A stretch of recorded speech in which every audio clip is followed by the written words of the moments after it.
imagine you are the Justice Secretary. Sure. David Lammy. You've been appointed Deputy Prime Minister. A month ago. It's a Friday afternoon, and the news comes through to you that a migrant, asylum seeker, who's been convicted of a sexual offence and who is supposed to be being transferred to an immigration centre for deportation has, in fact, mistakenly been released when he was leaving prison and is at large in the community. I mean, what do you do at that moment? So this is the nightmare scenario. This is the nightmare scenario. If you're Justice Secretary or a Home Secretary or anything like this happens, prison, people leaving prison, dangerous criminals leaving, escaping from prison, being let out by mistake. I think David Lammy must have been in despair.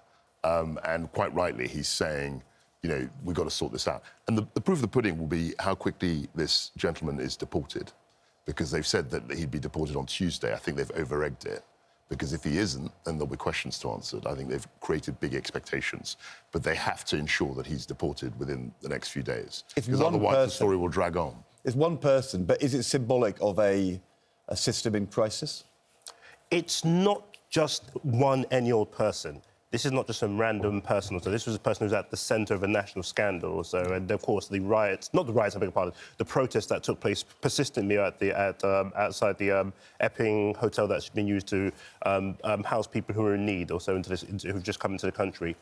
And for that very person, not to escape from prison, but to somehow be accidentally released from prison, and then somebody who was a lorry driver delivering an emergency fridge to the prison saying that he saw the guy wandering around for the best part of 90 minutes. Going back and asking where he was supposed to go. It feels like, to me, it felt like, are we being set up here? Is this a joke?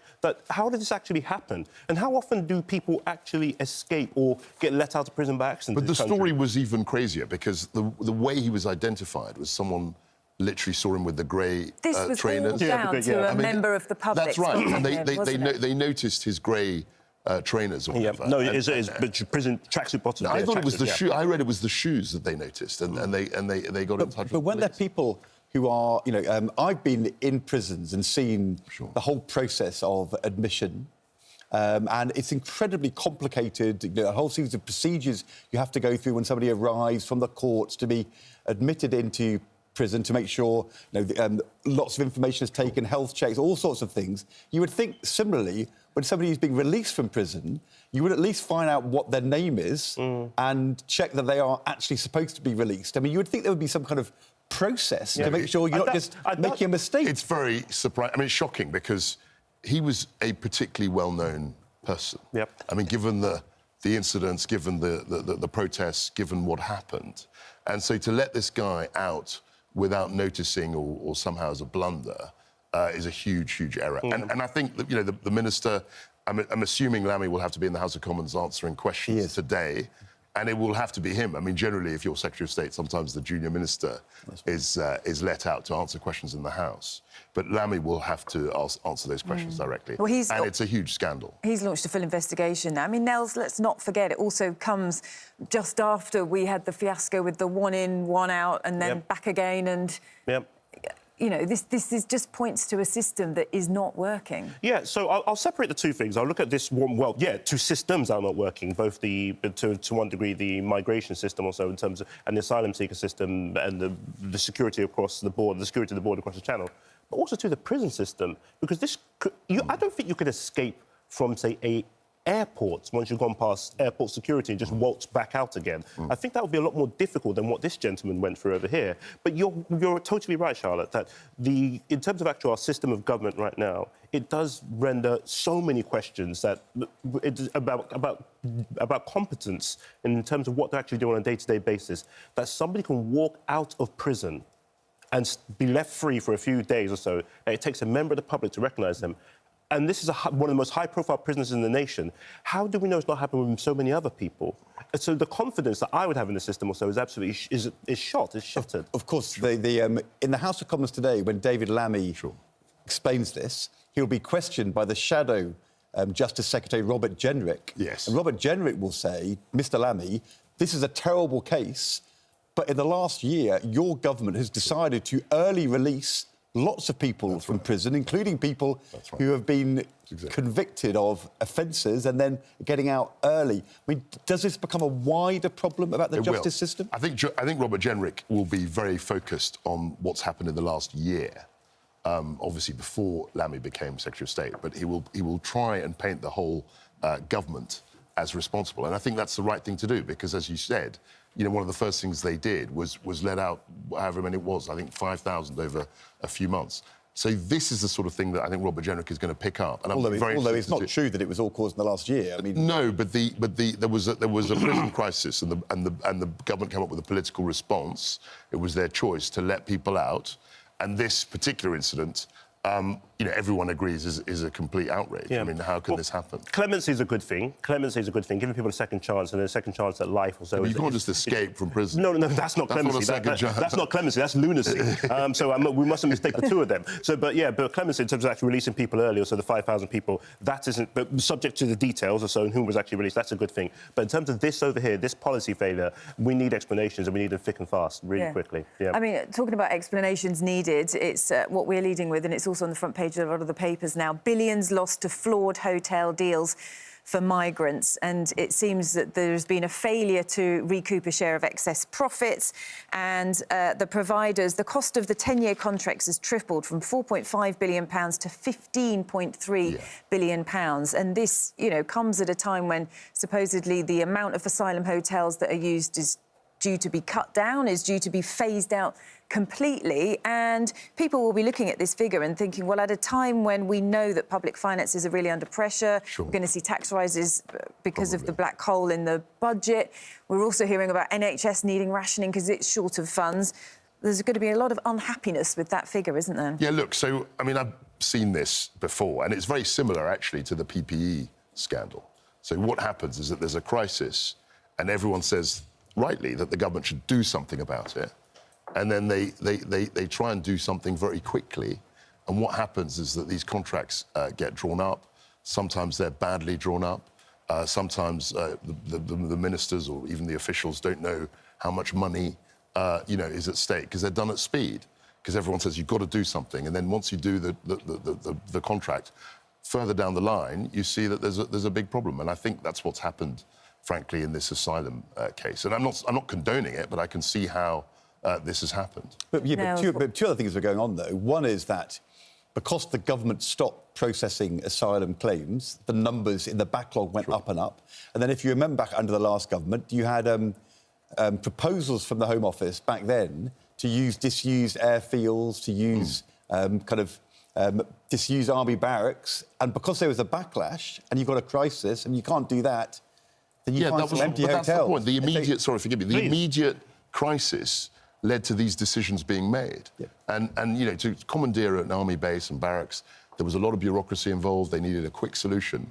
And I'm afraid that's the consequence of the quick solution. Expensive solution. So, in terms of something I've learned quite recently that I was informed about was that a great way of getting rich in this society is to be on the other end of a deal with the government or so. Yeah. That because governments, I've been told, are notorious, and local councils in particular, are notoriously bad at striking deals. So it's a really great way of actually, if you're finding yourself on the other end of a deal with them, it's a really fast way to get rich or so. So what we see in this situation is the hoteliers figured that out, and they made a huge amount of money.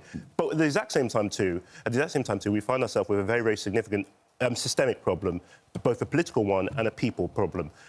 The idea that we are going to solve this asylum problem as it stands right now, being harsher and harsher and harsher, and more dehumanising, and putting them in worse and worse accommodation. What's the answer? I never understand what your answer is. The answer is very simple. Yours is basically a sort of kumbaya. No, my answer is no. Everyone come to Britain, open borders. I mean, what do we do? My answer is growth. My answer is growth. My answer is let them work. Let them work or so, because there's no point in actually housing these people or so at taxpayers' expense or so, and then turn around just continuously expecting that things are going to actually magically come better. But I think what we are going to have to... I know there's the argument that we're going to be more of a magnet, but the reality of the matter is that we are actually not much of a magnet as it stands right now. There's always going to be asylum seekers. The idea that we can't... We are a huge magnet. We take a very, very small minority, of asylum seekers. So if we weren't a magnet, Why are people leaving France? Well, by the thousands. Because why are they doing there's that? a range of different things. There might be linguistic issues, there might be actual family issues. So we are a magnet. Yeah, but we're a magnet. You're basically arguing against yourself. No, I'm not arguing against myself. We're a magnet insofar as our history means that a lot more people have connections. Some people have connections to Britain. So I'll put it to you like this: if you are from what we describe as a francophone country, a country that was actually colonised by France, you settling in France would probably be very easy for you because you probably already speak French, you probably have family there. If you come from an Anglophone country or so, like Ghana or Nigeria, which our forebears came from, you would probably come to Britain or so. There's a reason why you and I don't live in Paris right now. That's not true, because a lot of the people coming in don't speak a word of English. They're not from countries with a background in the British Commonwealth. Habush Kabatu, who's the gentleman who escaped, who was a British he's Ethiopian. That was never part of the British... but that was never part of the British Empire. I know it wasn't. It wasn't colonised by anybody. So, he spoke perfectly good English. Probably explains why he got here, why he arrived here. But the key thing is this, is that... But a lot of them don't speak good English. I accept your argument on that, to a degree. He was also a sex offender, which changes things. But, Nels, you're saying these asylum seekers... let them work. It's good for the economy. The Chancellor should want more of it. No. Yes. Because actually, what any government minister will know is that you do not want to be endorsing often people coming in illegally. But an asylum seeker does not come in illegally. An asylum seeker is somebody fleeing persecution or fleeing some sort of hardship, and they're arriving here. There's a very big difference. Let them come in. I agree with that, but the idea... But there's no such thing as an illegal crossing if you're fleeing danger. No, the whole concept of... Please, go ahead. Please. I hear what you're saying. Yep. That they can be a boost to the economy. But as soon as you give people jobs who've come here, you're basically giving a green light to anybody around the world who can come in, claim asylum and get a job. So one thing I think we can say unequivocally, Keir Starmer, terrible by-election result, carefully. Labour is decimated in that by-election. His candidate for the deputy leader of the Labour Party on Saturday loses to Lucy Powell, who's won. This asylum seeker who is convicted of a sex offence is mistakenly released. Bad few days for Keir Starmer. Budget coming up. The one thing Keir Starmer is not saying is, let us just have more asylum seekers who come into work. That is not going to be his solution. So what is Keir Starmer's solution? What does he have to do in the next month or two? He's got the local elections next May, Scottish and Welsh elections. At the moment, it looks like it's going to be a disaster. What does Keir Starmer do to get himself out of what is, let's be honest, a very, very deep hole now? The polls say it, the by-election says that, the news says it. What does he do? Well, I defer to you, because you're the genius on this. No. I think it's a very difficult position for the government. But what he can't do is simply panic and do knee-jerk policies, because once he does that, then there's no recovery. I think the Lucy Powell thing it was obvious that was going to happen. I mean, he was so obviously unpopular that any candidate against the established government candidate was going to win that election. And what he's hoping now is that he gets through the budget and then somehow gets to Christmas and then there'll be a reset in the new year. That'll be the budget doesn't always work out that way. No, but that was my problem. I mean, we panicked and everything blew up and that was it. But I think if he gets to the new year, there'll be a fresh debate. We're in the midterms, so governments are very, very unpopular generally in midterms. So there is room for him to turn things around. But looking at the polls, there's a particular unpopularity, isn't there, that I think goes beyond what we would have seen before. Nels, is it, what can you do to turn it round? I think that the biggest problem that I see at Keir Starmer has also... In fact, I'll start by this. You go back to 2010, 2009, 2010. We're in the economic crisis due to the financial crash or so. And then Gordon Brown is as unpopular as it gets. Gordon Brown was... I was waking up in the morning, sometimes my alarm clock will go off and I'll think to myself, it could be worse, I could be Gordon Brown right now. But the problem that we then have is that Starmer has, is that he feels more unpopular today than Gordon Brown felt in 2010. And part of the reason why is that Gordon Brown actually stood for something and you had an idea of what he stands for. Keir Starmer's problem is that he's a man without a country. He's leading a country, but he's a man without a country, if you know what I mean. What I mean by that is that he's somebody who you don't know what he stands for. There's no story to his government. There's no real understanding of what the ambition is. I'd agree with a lot of that. What did he come into government to do? And the problem is that if he can't really articulate that, it's like you said there should be no knee-jerk reaction. The problem with it is that if you can't articulate what your purpose is, everything looks like a knee-jerk reaction. It's difficult for him, though, to do what his purpose is, isn't it? Well, because he's hamstrung by a lot of things that are getting in the way. I think Nels hits a critical point. Nobody knows who this person is or what he stands for. And if that's the perception, and you're saying, look, trust me, I'm a manager. I'm not an ideologue, I'm a manager. But if things start going wrong and you're a manager, you've got nothing left. What's the point of you? It's kind of odd, though, isn't it? Because you'd think, you know, if you're the Prime Minister, I mean, of all the jobs you might have in Britain, that is a job where you have the means to tell people what you're for and what you're about. I mean, you know, it's not like he's the leader of a small council somewhere in East Anglia. I mean, he's the Prime Minister. Why don't we know what he stands for? That is quite literally you've seen this. I mean, lots of people go into politics for lots of different reasons. Some people are very ideologically motivated. Other people think they'd be good at the job. I think that was what David Cameron said. Other people just feel that, you know, they can manage things and they can bring a team together, and they're managerial, safe pair of hands types. Keir Starmer's offer was very much a managerial, safe pair of hands. I think his best friend would say he was a particularly inspiring leader. And the problem with being a safe pair of hands is that when things start going wrong badly, what are you there for? The whole point of you was that you were going to manage things in a careful and unobtrusive way. He even said that at the beginning. He said, no more Tory dramas. You know, it's all over. You know, come to me. I'm going to settle everything in a calm way. But we haven't had any of that. And I think that's really undermined him. And if you don't have a narrative, then, you know, if things start going wrong, what do you fall back on? Even now, when he keeps retweeting the term national renewal, which I understood was patriotic renewal a couple of weeks before then or so, in terms of actual slogans or actually coming up with things that cut through, I can't name one.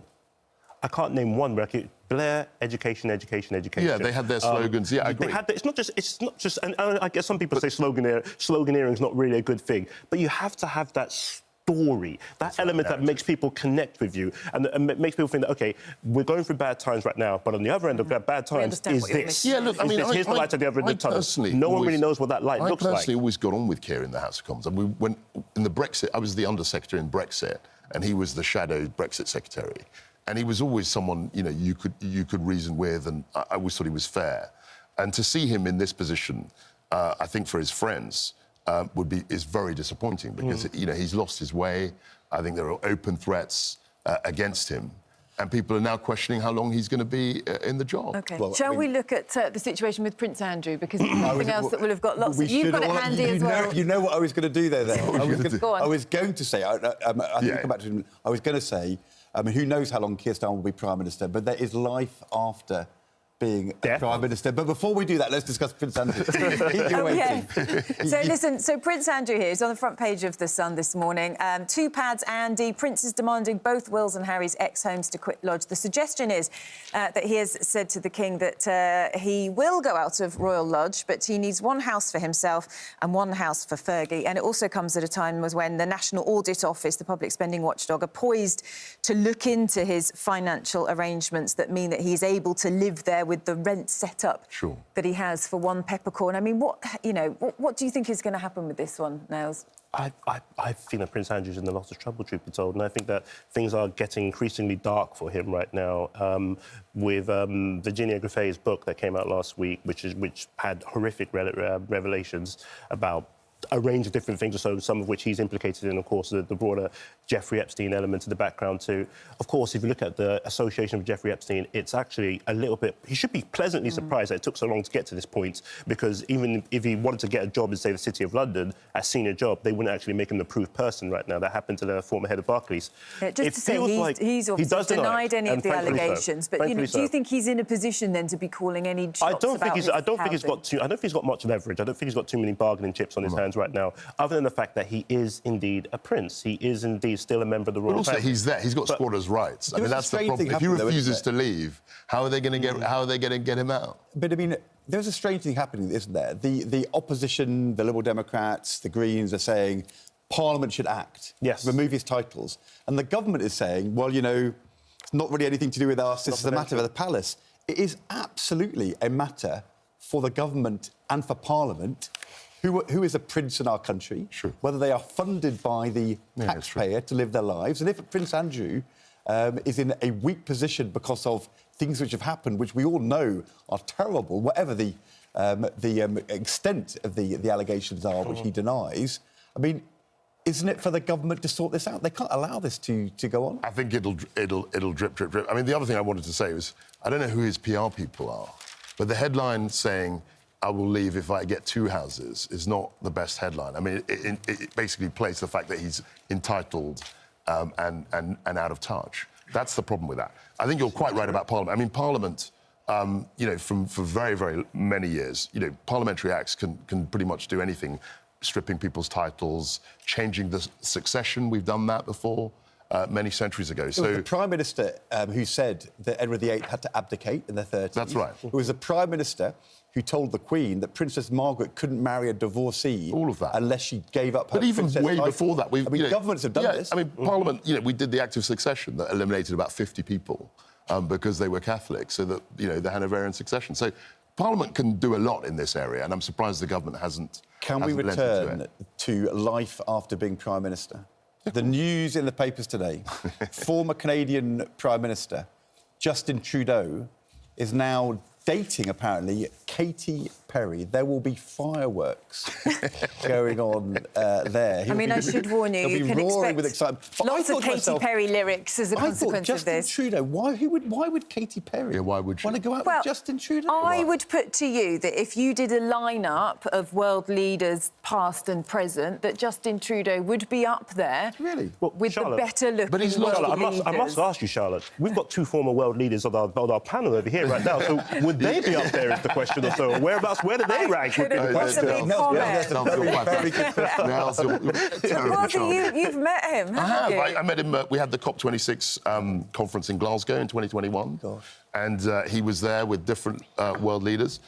A very attractive, very pleasant, affable guy. I mean, I didn't particularly want to go out with him, but I'm just saying. Does he have the charisma, do you think? He does have charisma, but I don't quite know why. I mean, it seems to me that he's somebody, look, he's been Prime Minister, you know, his political career's over, yet he can't escape the limelight. He's got to be in the limelight, and I'm afraid, I think she's being used. Well, really?